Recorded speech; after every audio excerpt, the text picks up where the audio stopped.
Welcome back to the channel, guys, gals. We are doing some hydro stuff today. So we got to take apart this interior so we can get the center console out. And we're going to be putting in some fancy stuff. Drew is taking the wheels off right now in the back. Drew says hello. So these are all our parts. This isn't related to the handbrake, but here it is. Rear upper control arm, master,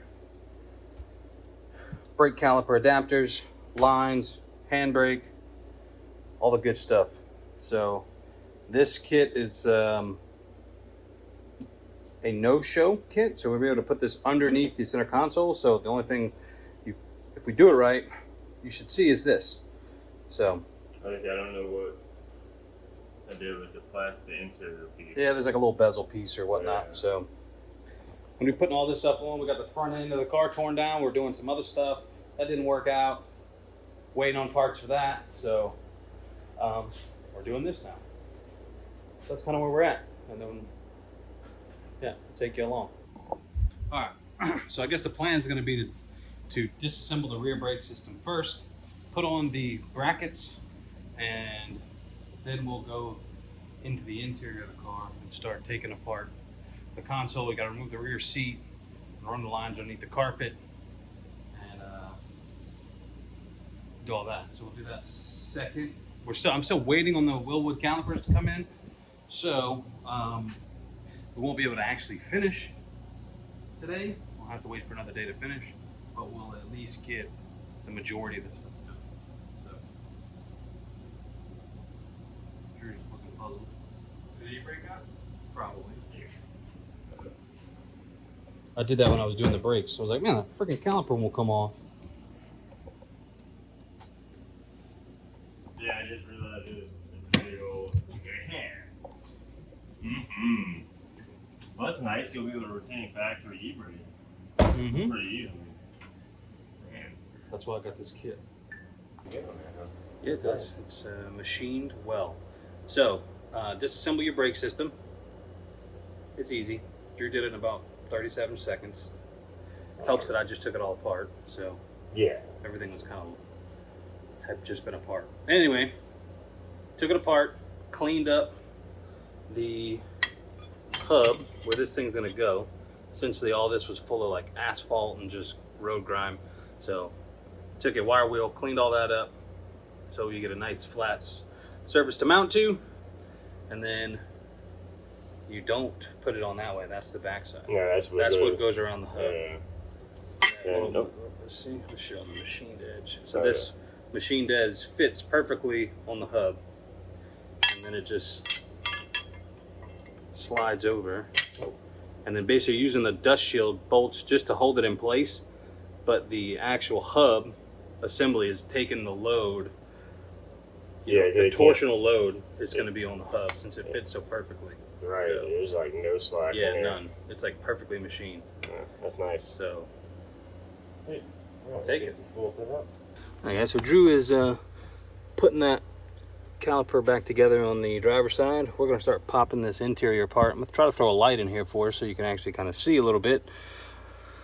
But first things first, we're going to pop these panels off. I don't think I ever put the 7 mils back behind this when we did the transmission, or whatever I was doing in here. So I just have to pop these off. If you have to take these off, you're going to have 2 7mm bolts behind it. Take the chef knob off, which is just a little Allen wrench. And then there's probably some bolts back here that we'll find.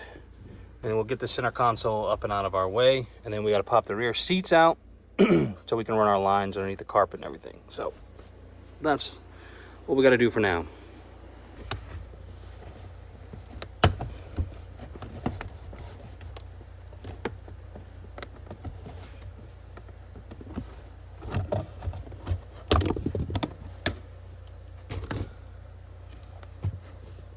Yeah, see, normally you would have 2 bolts in here, but I never put mine back in.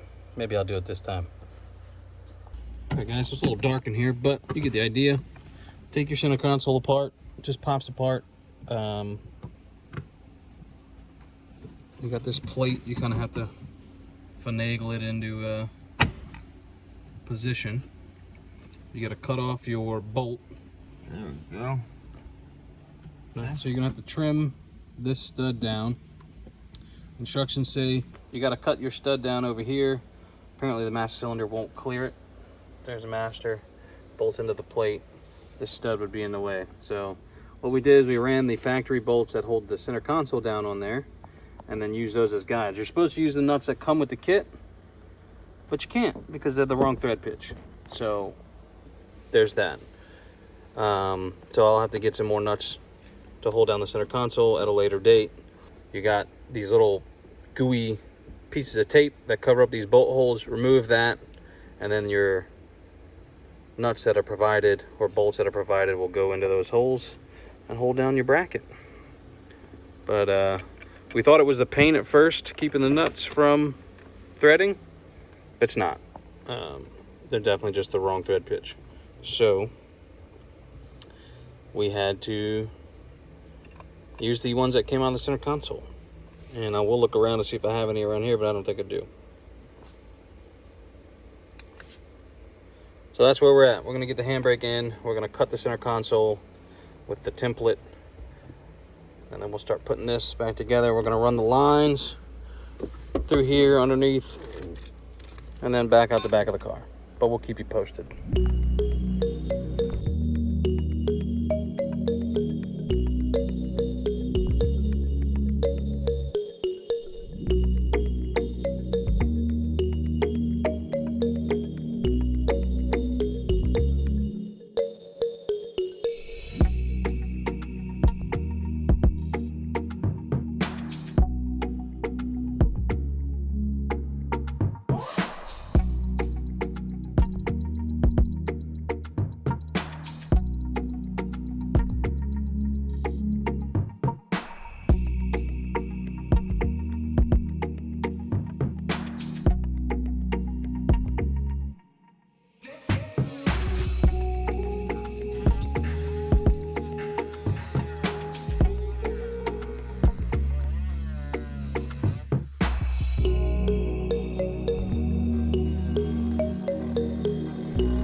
So we did both rear lines like this. We're gonna tee them off underneath the seat. We just went through the rubber grommets on the fuel pump connectors, and then we ran them on top of the tank and then punched them out over here. So we'll be able to kind of zip tie up our slack once we get our calipers and we know kind of exactly what we're working with. And then the plan is to run our line from our master, which is here, underneath the center console, which I know it's super dark and you can't see nothing, but underneath the carpet back here, and then into the into a T. So we're back at it.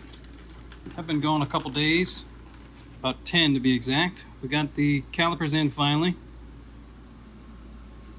Drew's back helping us out. We are in the process of getting our fittings on, getting our pads in, kind of lubing everything up, and then I'm gonna throw this side on over here. I think Drew's already got it on. And ooh, that line is close, baby. Yeah, I think as long as you angle it right though, it looks like it's gonna clear and make it. Yeah, we'll just have to see when we compress the suspension. Yep. If that's gonna clear that line. We will find out. And we're gonna hook these up, bleed them, and then call the brake situation wrapped up. And then we gotta move back on to the front stuff, but that's gonna be a different video. You'll see it in a little while. So, that's the situation. All right. I don't know how much we showed you this, guys, but we got the handle and everything installed in here. And we got our reservoir back here. I know it's dark as hell, but it looks pretty good. Kind of goes with the finish of the car. Get ready to fill this system up and let it gravity bleed for a little while we work on some other stuff, and then we'll come back and do the traditional pump it and hold it bleeding system.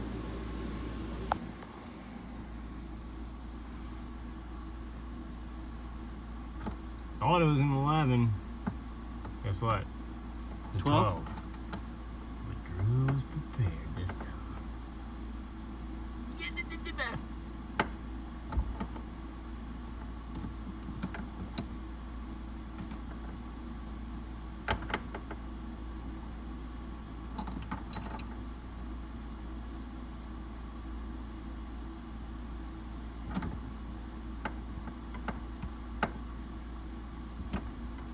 Okay.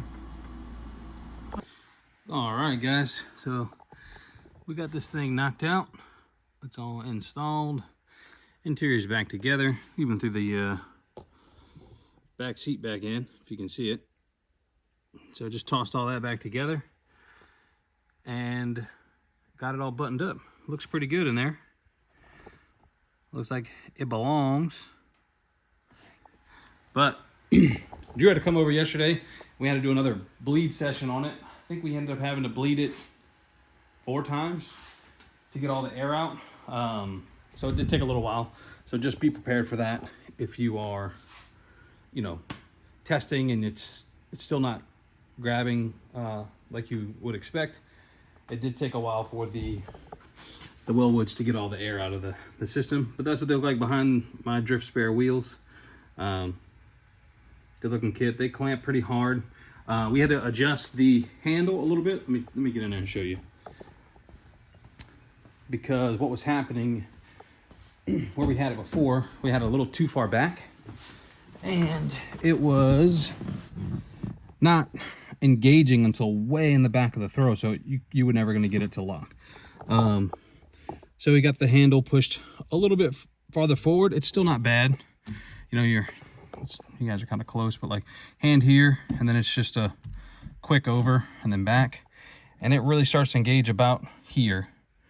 So you got a little slack in the beginning, and I may have to notch this shift boot a little bit, because as you see when you pull it up, it's hard to tell on camera, but it does push it up a little bit. You can see when you really pull it back, it kind of, so it might self-clearance as we go along, but you rip on it and it does the locking thing. So tested it for leaks. Everything seems to be good.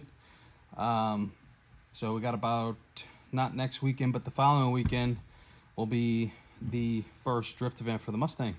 So there is a comp, and as long as the car seems to be doing okay, we're definitely going to enter the comp. It's just for fun. You get like free entry to the next event if you win, and half off if you get second or whatever. So it's just a fun comp, and I've never done a comp, so it'll be good. Like I said, if the car feels okay, I'm comfortable in it. I don't want to get out there and you know, put anybody's car at risk because this one's brand new. But hoping with a couple hours of practice ahead of the comp, you know, we should be okay. But we'll kind of make that determination when we get there. Anyway, not what you came here for. Handbrake is installed. It was relatively straightforward. The kit is very nice. If you're looking at buying something that you can keep the interior looking relatively stock, they do have a little bezel they send you. I haven't put it on yet. Don't know if I even really care to. You know, I made the cut pretty square and clean, so it looks fine like it is. I did cut it open a little bit more on this side than you probably need to, but the shift boot bezel covers all that stuff. So, which I may end up getting a new shift boot anyway, because this one's starting to kind of bubble and stuff like that. But that's neither here nor there. I'm happy with the kit. It looks good. Fits kind of the look of the car, you know, with the kind of the steel dash look. So it looks good. I'm rambling on anyway. So if you did like the video, you learned some stuff, it helps you out a little bit when you go to install your own handbrake in your S550. Give me a thumbs up. If you just enjoy the video, do the same, and it really does help. So like, comment, subscribe, all the stuff you already know what to do. I'll see you in the next one. Peace.